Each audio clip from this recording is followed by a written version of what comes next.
ॿिए पासे हैदराबाद ऐं भरपासन वारनि इलाइक़नि में डेंगी जा हमला जारी आहिनि। 24 कलाकनि दौरान डेंगी जा 5 मरीज़ अस्पताल दाख़िल किया विया आहिनि।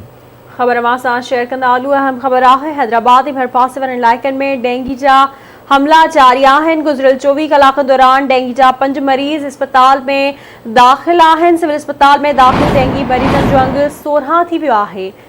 अहम ख़बर आहे, अवां सां शेयर कंदा आलू। हैदराबाद ऐं भरपासे वारनि इलाइक़नि में डेंगी जा हमला जारी आहिनि। 24 कलाकनि दौरान डेंगी जा 5 मरीज़ अस्पताल में दाख़िल आहिनि। तफ़सील मालूम कंदासीं हैदराबाद मां सीनियर रिपोर्टर इरफान अली बुगियो खां। जी इरफान, अपडेट कजो। जी बिल्कुल, हैदराबाद में गुज़िरियल 24 कलाकनि दौरान डेंगी खां मुतासिर 5 वधीक नवां केसेस साम्हूं आया आहिनि, जिनखे सिविल अस्पताल हैदराबाद जी डेंगी आइसोलेशन वार्ड में दाख़िल किया वियो आहे। जी ठीकु आहे इरफान, वॾी महिरबानी अवां जी तफ़सील खां आगाह करण लाइ।